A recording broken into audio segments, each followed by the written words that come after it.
big issue over the last 24 hours has absolutely got to be that annual threat assessment from ASIO boss Mike Burgess.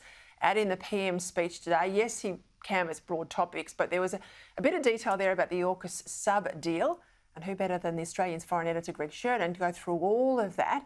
Now, that speech last night from Mike Burgess, I don't want people at home to think it was an unusual speech in the sense that he does this every year.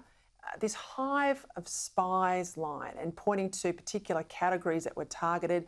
I mentioned journalists, academics, judges. What did you make of the speech? Well, Peter, it's great to be with you. I thought it was a fine speech by Mike Burgess. We have been very well served in this country by our ASIO chiefs, Dennis Richardson, David Irvin, Mike Burgess. These are just outstanding Australians, and they've increasingly had a public education role as well as an intelligence chief role. Now, he's telling the Australian public about the level of threat that we're facing. Everybody knows that a lot of countries are active in this country, but it's mainly China. We all know that, even though I'm disobeying. He said, don't speculate about which country. We all know the country, don't we? Yeah, I'm not going to obey. Much as I admire Mike, I'm not going to obey him. It's mainly China. So he's telling us about the level of threat. He's also telling them that ASIO is aware of everything that they're doing. And you're seeing an increasing practice of Western intelligence agencies now to disclose where they can intelligence. But the bit of his speech that I found disturbing was when he said he'd come under pressure from some business people, some senior public servants and others to go easy on the pursuit of foreign spies. Again, read China. I'm very glad he disclosed that. I think it's disturbing. The Prime Minister correctly backed him up today at the press club. You may not have heard it before, but at the top of the show I made the point.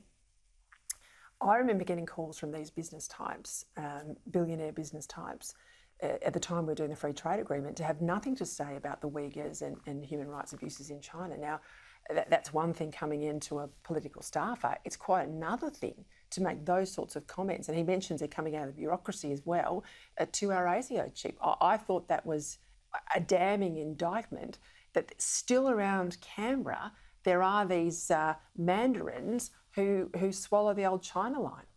Well, that's right, Peter. I think that was the most disturbing element of his speech. You remember, was it the election before last when Paul Keating, a former Prime Minister, said the intelligence chiefs had gone troppo on China? Yes. Now, that's a very disturbing event, development, because there's a former Prime Minister trying to deauthorise the national security agencies with the Australian public and with political activists. So I don't want to get too paranoid about this, but Mike is a very sober guy and he wouldn't have said these things if they weren't pretty serious. And I think, it's a very important public warning. But again, I'd pay tribute to the government, which has plainly, these speeches don't get made sort of without being seen by Prime Minister's offices and Attorney General's offices in advance. So they've authorised this material to go out. And when asked about it today at the press club, the Prime Minister backed ASIO 100%. So this is a powerful message from the organs of the Australian government and national security about what's happening in our society. When we talk about, and he references uncovering certain activities, how much do you think we pick up and how much we are exposed that we don't pick up? I guess there's a fair bit we don't pick up. You'd have to look at the history. So in a sense, you don't know what you don't know. But if you look at the history of the Russian and Chinese infiltration of American and British agencies and society generally. Burgess and Burgess, McLean. There's also that guy Aldrich Ames and so on, and lots of others. Now, the official history of ASIO itself says that ASIO was penetrated by Russian intelligence. They were never able to bring charges, but this is the judgment of the very conservative and sober, correctly so, official history of ASIO.